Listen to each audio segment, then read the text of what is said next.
It was supposed to be the perfect plan: get a kitten, make my mom think I was too busy for dating, and live in peace.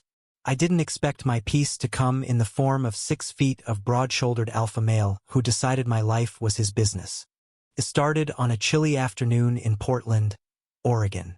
I just stepped out of the local animal shelter, cradling a tiny orange kitten that looked like a fragile ball of fire in my arms.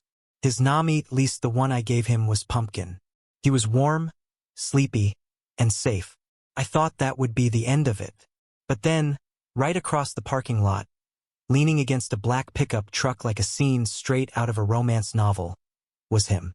Ethan Hale. The kind of man you didn't want to notice you but inevitably would. Blonde hair catching the pale winter sunlight, jaw sharp enough to slice bread, and blue eyes that felt like they could see through every half-truth you ever told. Unfortunately for me, I was holding my latest one. He watched me walk toward my beat-up Toyota. Then, like it was the most natural thing in the world, he fell into step beside me. "You know that kitten's gonna need someone who can protect him," he said, voice low, almost teasing. I clutched Pumpkin closer. "I think I can handle it." He smiled, slow, knowing, and annoyingly charming.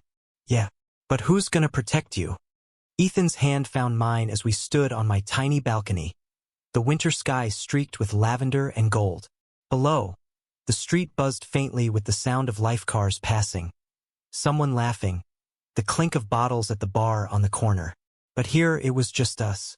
"I thought you were going to leave," I admitted quietly, my voice nearly swallowed by the wind. "After everything I said, after I pushed you away." He shook his head, eyes steady. "You could have thrown every insult in the book at me, and I still wouldn't have gone." He stepped closer, so close I could smell the faint scent of cedarwood on his sweater. "Because the moment I saw you in that parking lot, holding that tiny kitten like he was your whole world, I knew I wanted to be part of it." I let out a small laugh that trembled at the edges. "You're ridiculous." "Yeah," he said, smiling faintly. "Ridiculously in love with you." Pumpkin mewed from inside, as if punctuating his confession. I glanced back at the little orange ball curled up on the couch, then returned my gaze to Ethan. My chest felt too small for what I was feeling: fear, relief, joy, all colliding at once. "You scare me," I whispered. Ethan's brow furrowed. "Why?" "Because you make me think maybe I deserve this." "You, us." His grip on my hand tightened, warm and sure. "You do. More than you know." And then, without hesitation, he kissed me. It wasn't desperate like I'd imagined. Not after all the weeks of tension. It was slow, deliberate, like he was memorizing Mimi breath, the way my fingers curled against his chest, the quiet hum of life between us. I leaned into him, letting the fight drain from my body, replaced by something steady and unshakable. When we pulled back, I couldn't stop smiling. "So you're staying?" I asked. Ethan grinned, brushing his thumb over my cheek. "I was never leaving. You're stuck with me now." "And Pumpkin."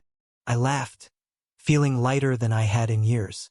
Inside, the kitten stretched and hopped down from the couch, padding toward us. Ethan scooped him up with one hand and kept his other arm wrapped around me, like we were both something fragile and worth holding on to. The world outside might have been cold, complicated, and full of uncertainties. But right here on this balcony, in this moment, I knew exactly where I belonged. And so did he. Thank you for listening. Don't forget to like and subscribe to stay updated with the latest videos.